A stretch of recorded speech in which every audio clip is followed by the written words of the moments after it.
Hello everyone, welcome to Physics Acad. तो हम लोग पढ़ रहे थे मैथमेटिकल टूल्स, जिसमें हमारा चल रहा था वेक्टर अलजेब्रा। तो लास्ट क्लास में हमने एडिशन ऑफ टू वेक्टर्स पढ़े थे। उसमें दो रूल्स पढ़ाए थे, triangle law of vector addition और parallelogram law of vector addition. और हमने रिजल्टेंट निकालने का फॉर्मूला भी ड्राइव किया था कि a vector plus B vector क्या आता है, अंडर रूट ए square plus B square plus 2ab cos theta. और उसके दो क्वेश्चन भी करे थे। अभी हम उसके और क्वेश्चंस करते हैं। उससे पहले हम सब्ट्रैक्शन ऑफ टू वेक्टर्स का फॉर्मूला जान लेते हैं कि a vector minus B vector क्या होगा। तो हेडिंग डालिए,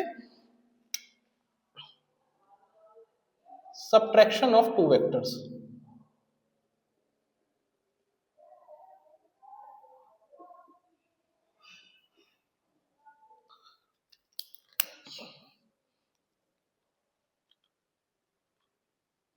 तो बेटा सब्ट्रैक्शन ऑफ टू वेक्टर्स क्या होता है, वो पूछ रहा है आपसे ए वेक्टर माइनस बी वेक्टर का मैग्नीट्यूड। ये पूछ रहा है आपसे इन दोनों की वैल्यू क्या आएगी, मतलब इसका रिजल्टेंट फॉर्मूला क्या बनेगा।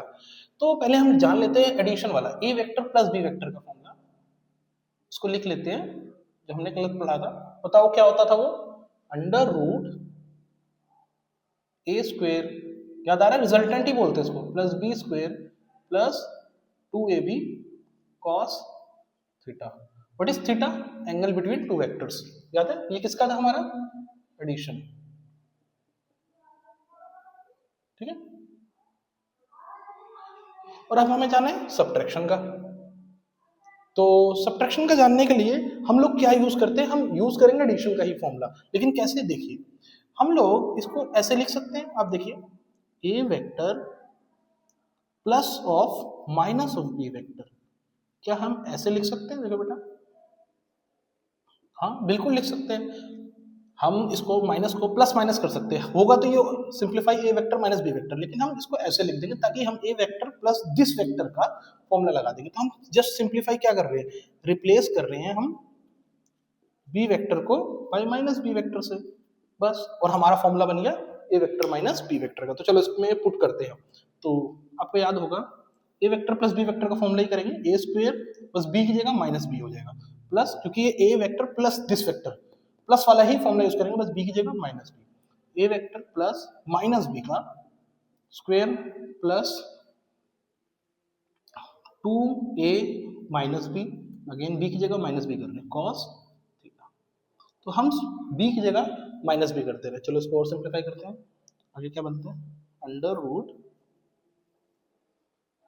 ए स्क्वेयर, अब माइनस बी का स्क्वायर तो प्लस ही हो जाएगा, प्लस बी स्क्वेयर, अभी माइनस आगे आ जाएगा, माइनस 2ab कॉस थीटा। तो बेटा सब्ट्रैक्शन का फॉर्मूला हमारा क्या बन गया, वो मैं यहाँ लिख दे रहा हूँ। क्या बन गया, A square plus B square minus 2ab cos theta. ये बन गया A square plus B square minus 2ab cos theta. इसका फॉर्मूला बन गया हमारा सब्ट्रैक्शन ऑफ टू वेक्टर्स।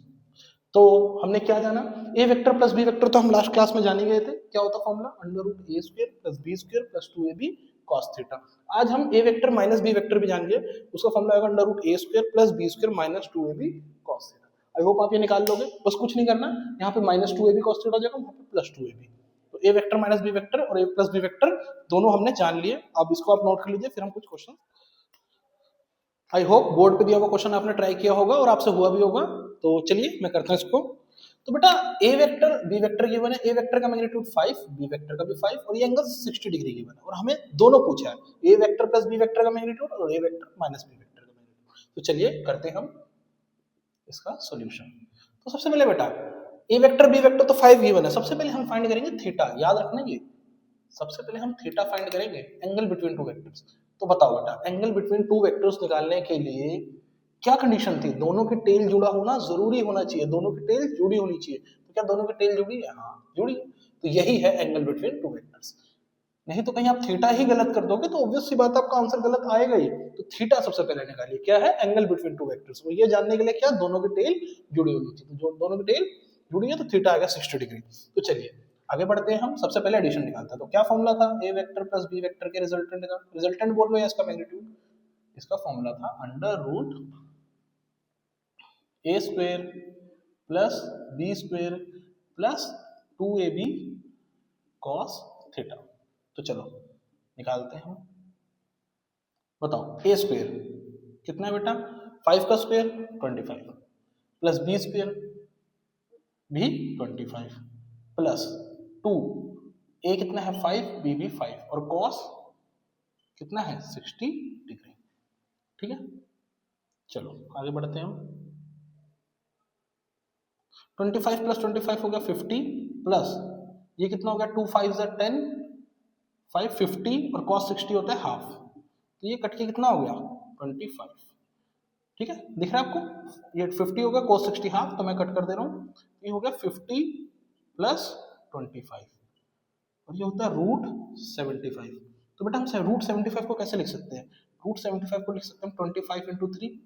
25 को हम बाहर ले जा सकते हैं, है ना, रूट से बाहर ले जाएंगे तो ये हो जाएगा 5 रूट 3। तो पहले का आंसर हमारा आ गया क्या, ए प्लस बी वेक्टर का आंसर आ गया हमारा, मैं यहाँ पे मिटा देके लिखते रहूँ 5 रूट 3।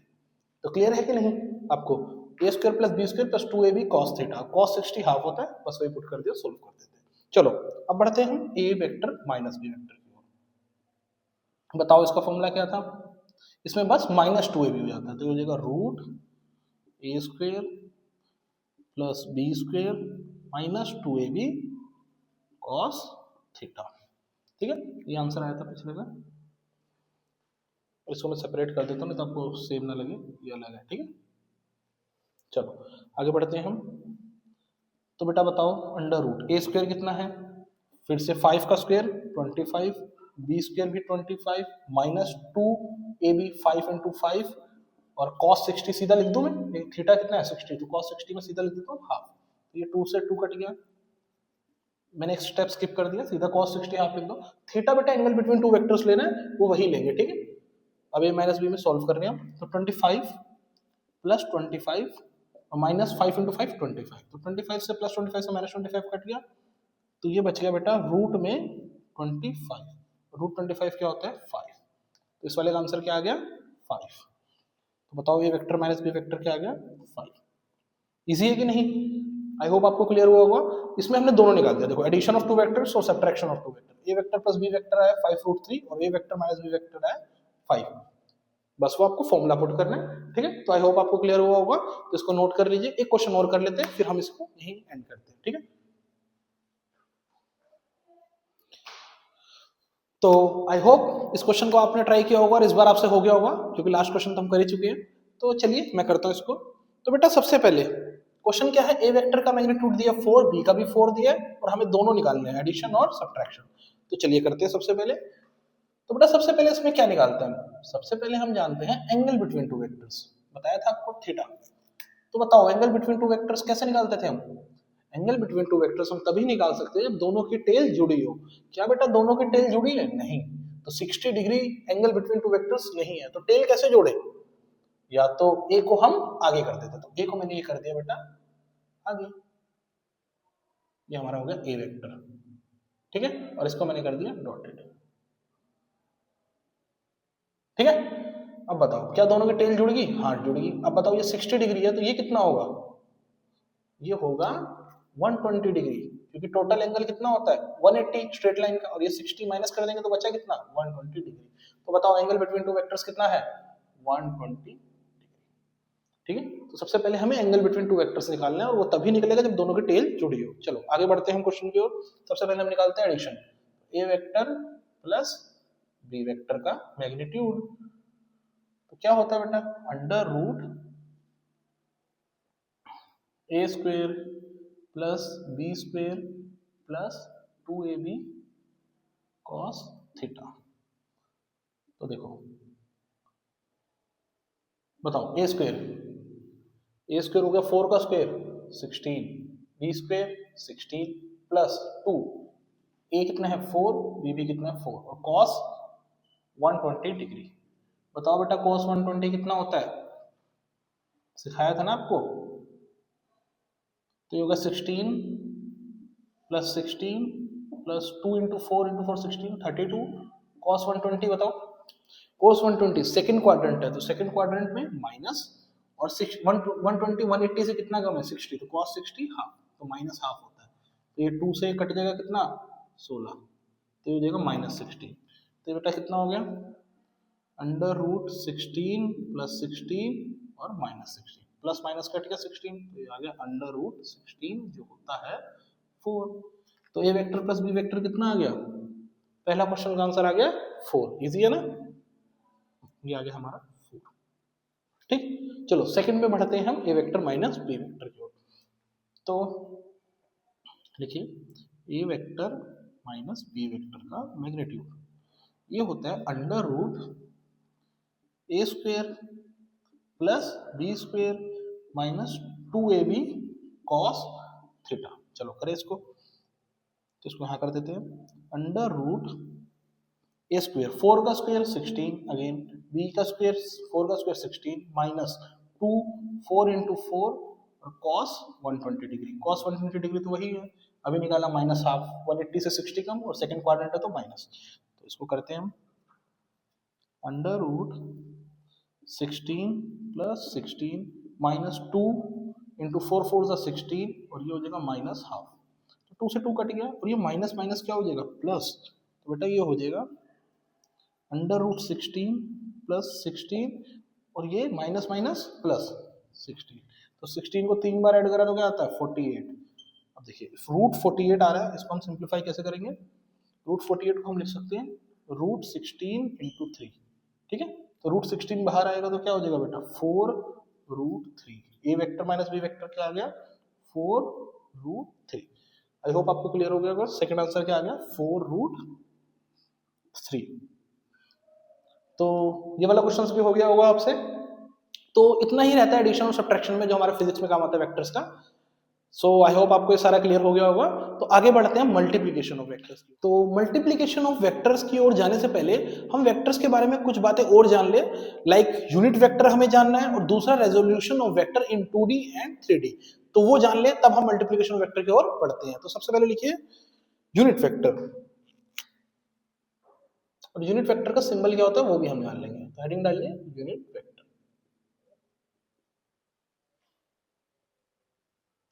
तो बेटा यूनिट वेक्टर को हम कैसे लिखते हैं, जैसे एक ये क्या है, यूनिट वेक्टर को हम लिखते हैं ए के ऊपर कैप, किससे रिप्रेजेंट करते हैं यूनिट वेक्टर को, कैप से।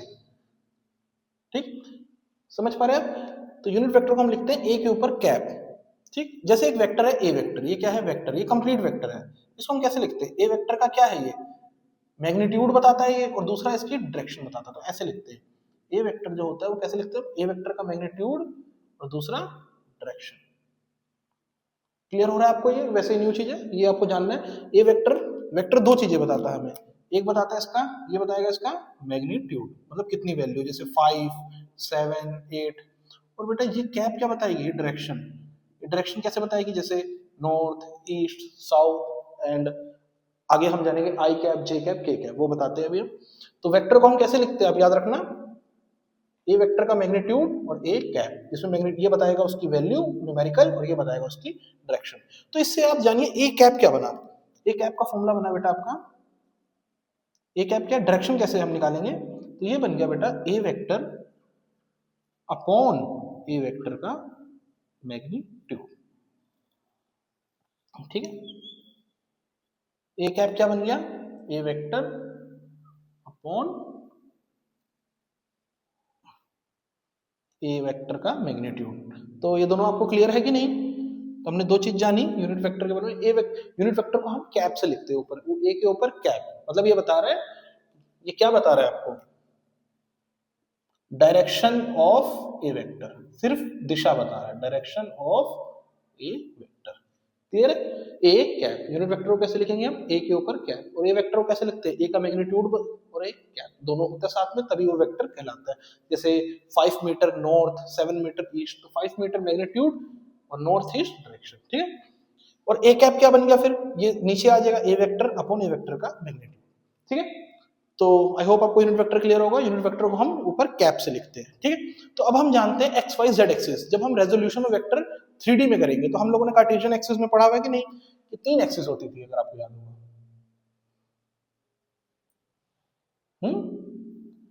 ये मैंने, और तीनों एक्सिस आपस में परपेंडिकुलर होती थी, ये होती थी बेटा एक्स एक्सिस, ये होगी हमारी वाई एक्सिस और ये होगी जेड एक्सिस।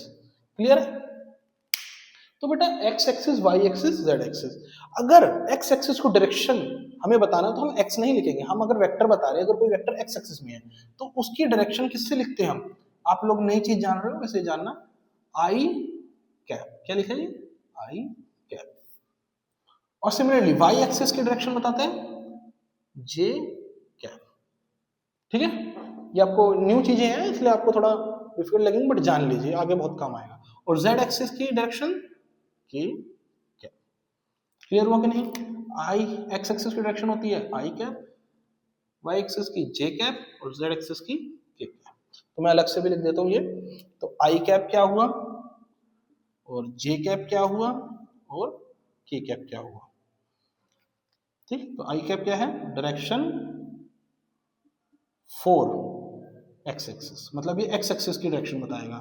जे कैप क्या हो गया? डायरेक्शन फॉर वाई एक्सिस, क्योंकि बेटा ये यूनिट वेक्टर्स है। क्या है ये? सारे तीनों यूनिट वेक्टर्स। और यूनिट वेक्टर्स सिर्फ और सिर्फ क्या बताते हैं? डायरेक्शन। ये बताएगा डायरेक्शन फॉर वाई एक्सिस, और के कैप बताएगा डायरेक्शन फॉर जेड एक्सिस। और इनका मैग्नीट्यूड क्या होगा ये बताइए? इन तीनों का मैग्नीट्यूड होगा 1, क्योंकि ये यूनिट वेक्टर है, यूनिट, यूनिट फॉर 1। तो इन तीनों का मैग्नीट्यूड अगर आपसे कोई पूछ ले लाइक दिस, आई कैप, ये मैग्नीट्यूड ऐसे होता है। मैग्नीट्यूड कैसे करते हैं? जे कैप और के कैप, तीनों का मैग्नीट्यूड मोड से लगाते हैं, वो कितना होगा? 1 होगा, क्योंकि ये इनका मैग्नीट्यूड नहीं होता बेटा, ये सिर्फ क्या बताते हैं? डायरेक्शन। तो आई होप आपको क्लियर हुआ कि नहीं? तो आई कैप बताएगा एक्स एक्सिस के लिए डायरेक्शन, जे कैप वाई के एक्सिस के लिए, के कैप जेड एक्सिस के लिए। जैसे कोई वेक्टर ऐसे है, देखो बेटा एग्जांपल जानते हैं, ऐसे है, ये देखो, ये मैंने वेक्टर बनाया और ये लेंथ कितनी है? 5। कहां से? 0 से 5। तो ये वेक्टर क्या होगा बताइए? ये वेक्टर होगा, डायरेक्शन क्या है? आई कैप, और मैग्नीट्यूड क्या? 5, तो 5 आई कैप होगा। क्लियर हुआ कि नहीं? जैसे और बनाते हैं, ये हम 1D का कर रहे हैं। अब ये मैंने एक वेक्टर बनाया जिसकी लेंथ कितनी है? 4, और ये दिशा क्या है? के कैप, तो इसका क्या हो जाएगा? इस वेक्टर को कैसे लिखेंगे? 4 के कैप। सिमिलरली यहाँ पे होगा तो लेंथ और इनटू डायरेक्शन। ठीक है, आई होप आपको क्लियर हो। फिर हम 2D वाला भी जानते हैं, तो 1D में तो आप समझ ही गए हो कि अगर कोई वेक्टर एक्स एक्सिस में है और उसकी लेंथ 2 है तो वो हो जाएगा 2 आई कैप। कोई वेक्टर वाई एक्सिस में है, उसकी लेंथ 4 है तो वो हो जाएगा 4 जे कैप। तो ये 1D वाला रेजोल्यूशन तो हमारा हो ही गया, इसको जानने की वैसे ज्यादा जरूरत नहीं है। हम 2D वाला रेजोल्यूशन जानते हैं अभी इसके बाद। तो आई होप आप इसको समझ गए कि नहीं? तो आज हमने क्या जाना है इसमें, वो मैं फिर से बता देता हूँ। यूनिट वेक्टर, यूनिट वेक्टर को हम रिप्रेजेंट करते हैं, वेक्टर के ऊपर कैप लगा दो तो वो सिर्फ उस वेक्टर की डायरेक्शन बताएगा। ठीक है, जैसे ए कैप, तो ये सिर्फ डायरेक्शन बताएगा, मैग्नीट्यूड नहीं बताएगा। और इसका मैग्नीट्यूड कोई पूछ ले तो वो कितना होगा? 1, तो कहीं लिख लेना। जैसे आपसे कोई पूछ ले ए कैप, ये कैप क्या है? यूनिट वेक्टर, इसका मैग्नीट्यूड क्या होगा? ये होगा 1। ये भी स्टार पॉइंट है, वैसे जान लो तो अच्छा है। ठीक, इसका मैग्नीट्यूड यूनिट वेक्टर का 1 होता है, इसलिए यहाँ यूनिट लगा हुआ है। दूसरा ए वेक्टर हम कैसे लिख सकते हैं? उसका मैग्नीट्यूड और उसका कैप। ठीक है, ए कैप, और ए कैप का फॉर्मूला क्या बन जाएगा? वैसे ए वेक्टर अपॉन ए वेक्टर का मैग्नीट्यूड। ये इंपॉर्टेंट है, ये याद रखना है आपको। ठीक है, और हमने आई जे के कैप जाना है। आई कैप किसके लिए होता है? एक्स एक्सिस के लिए डायरेक्शन के लिए, जे कैप वाई एक्सिस की डायरेक्शन के लिए, और के कैप जेड एक्सिस की डायरेक्शन के लिए। इसको नोट कर लीजिए, फिर हम आगे बढ़ते हैं। तो बढ़ते हैं हम लोग रेजोल्यूशन ऑफ वेक्टर की ओर। तो resolution of vector in 1D तो हम बता ही चुके हैं उसमें कि अगर कोई वेक्टर एक्स एक्सिस में है और उसकी लेंथ 5 है तो वो हो जाएगा 5 आई कैप, और कोई वेक्टर सिर्फ और सिर्फ वाई एक्सिस में है और उसकी लेंथ है 4 तो वो हो जाएगा 4 J cap, similarly for Z axis के कैप। लेकिन अब हम बढ़ते हैं resolution of vector in 2D की ओर कि 2 डायमेंशन में कैसे होगा। तो चलिए आपको हम बताते हैं। तो मैं 2 एक्सिस बनाता हूं, तीसरी रहने देते हैं क्योंकि 2D की बात है। एक मान लेते हैं एक्स, दूसरी होगी वाई। अब यहाँ पे एक वेक्टर है, आप देखिए ये रहा वेक्टर, क्या है ये वेक्टर गिवन है जिसको हम बोलते हैं ए वेक्टर। क्लियर है? तो ए वेक्टर दिया है, अब इसको हम कैसे लिखेंगे बेटा? इसको हम लिखेंगे कैसे, यही जानना है रेजोल्यूशन ऑफ वेक्टर। इसको हम लिखेंगे कैसे? तो पहले ये बताओ, एक्स एक्सिस को क्या बोलते थे हम? एक्स एक्सिस की डायरेक्शन को आई कैप, वाई एक्सिस को जे कैप। क्लियर है? तो बेटा इसके ना प्रोजेक्शन लेंगे हम। प्रोजेक्शन समझिए कैसे, इसको थोड़ा सा मिटा देते हैं, इसको नीचे कर दे तभी क्लियर होगा। प्रोजेक्शन कैसे लेते हैं आप जानिए। अगर मैं देखूं इस वेक्टर की एक्स एक्सिस में प्रोजेक्शन क्या है, ये तो ये जो लेंथ है ये क्या होगी, ए का एक्स कंपोनेंट क्या हो जाएगी, ए का एक्स कंपोनेंट। तो वाई एक्सिस में प्रोजेक्शन क्या है, ये देखिए ये रहा, ये लेंथ क्या हो जाएगी, ए का वाई एक्सिस का कंपोनेंट। तो ये होगी लेंथ होगी ए एक्स एक्सिस का कंपोनेंट, ये होगी ए वाई एक्सिस का कंपोनेंट। तो ए वेक्टर को हम कैसे लिखेंगे, एक्स में कितनी लेंथ है इसकी, ए एक्स आई कैप प्लस वाई में कितनी है, ए वाई जे कैप। ये हो गया हमारा resolution of vector in 2D। Easy है कि नहीं। एक्स और वाई में है तो ए वेक्टर कैसे लिखेंगे हम, ए एक्स कैसे लिखते थे हम वेक्टर को, मैग्नीट्यूड और उसकी डायरेक्शन बताया था ना।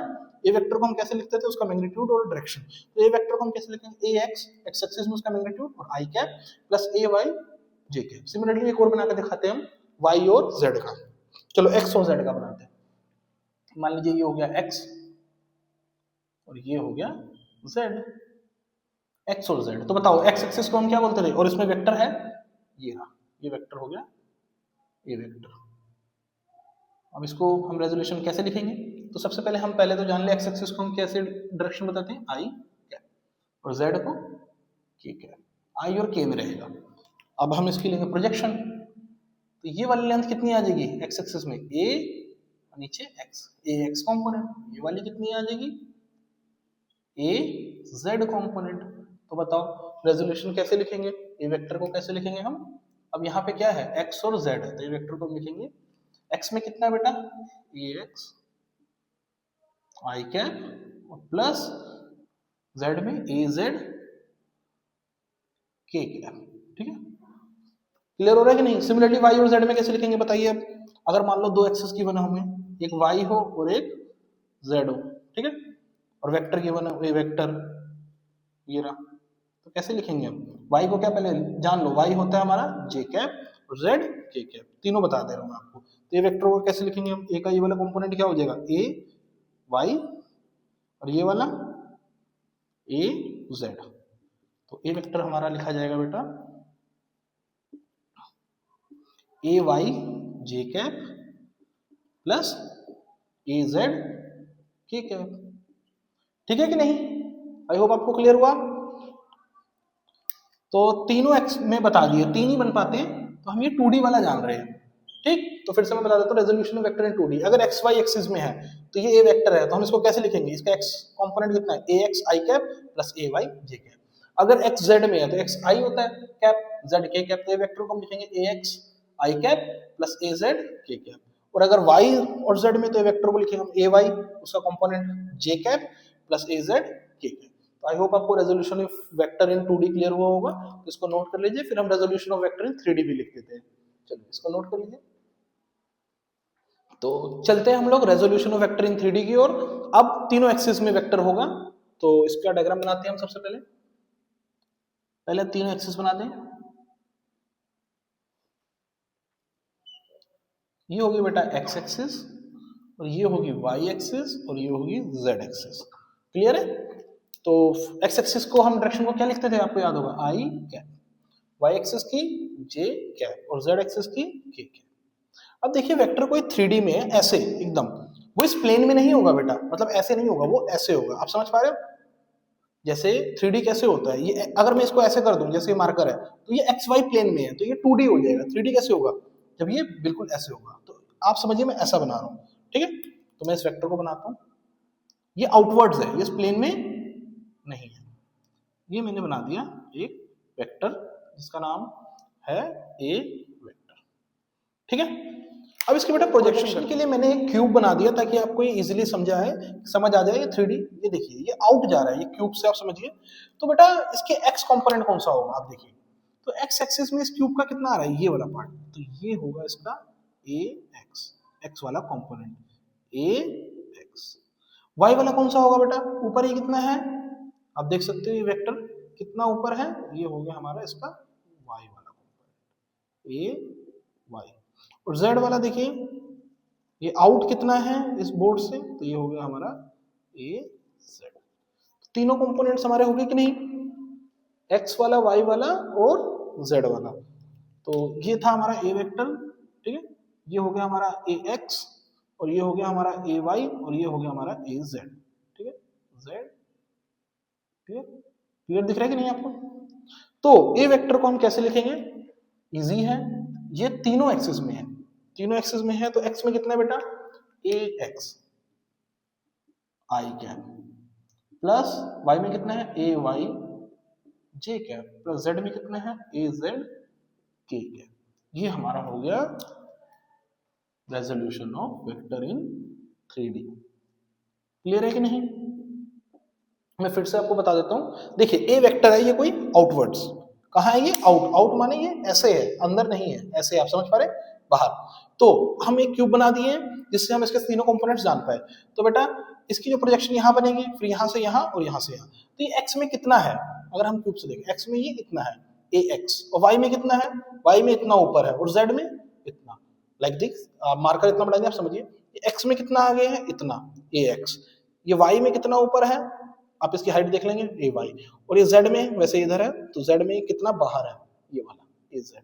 तो तीनों कंपोनेंट्स हमें पता चल जाएंगे। वैसे थोड़ा डिफिकल्ट लग रहा है आपको यहाँ पे समझना, क्योंकि ये 2D बोर्ड है, तो 3D समझना थोड़ा डिफिकल्ट रहता ही है, लेकिन आई होप आपको क्लियर हुआ होगा कि वो कहना क्या चाह रहा है कि तीनों कंपोनेंट्स में उसकी कितनी लेंथ है। अगर हम उसकी प्रोजेक्शन लेते हैं, प्रोजेक्शन आप समझ रहे हो ना, जैसे ये है, ये मार्कर है, इसकी प्रोजेक्शन लेंगे यहाँ पे, तो एक्स में, और वैसे वाई में, और बाहर जेड, तो ये है आउटवर्ड्स, ठीक है। तो तीनों में कितना है, तो ए वेक्टर को हम 3D में कैसे लिखते हैं, ए एक्स आई कैप प्लस ए वाई जे कैप प्लस ए जेड के कैप। तो आई होप आपको क्लियर हो गया होगा। जैसे एग्जांपल लिख देता हूं मैं, अगर कोई 3D वेक्टर लिख रहा है तो कैसे लिखेगा, A vector is equal to X में 2 है तो 2 आई कैप, वाई में 3 है तो 3 जे कैप, प्लस जेड में 4 है तो 4 के कैप। तो हम ऐसे भी लिख सकते हैं, ऐसे ही होंगे क्वेश्चंस। तो आई होप आपको क्लियर हो गया होगा। Resolution of vector is in 1D 2D as well as in 3D। तो नेक्स्ट क्लास में हम पढ़ेंगे multiplication of vectors. Multiplication of vectors दो प्रकार की होती है, एक होती है डॉट प्रोडक्ट और एक होती है क्रॉस प्रोडक्ट। अभी के लिए आप इतना ही जान लीजिए, जितना पढ़ा है उतना आपको समझ आ जाए, तभी नेक्स्ट क्लास में पढ़ते हैं। तो तब तक के लिए bye, have a great day.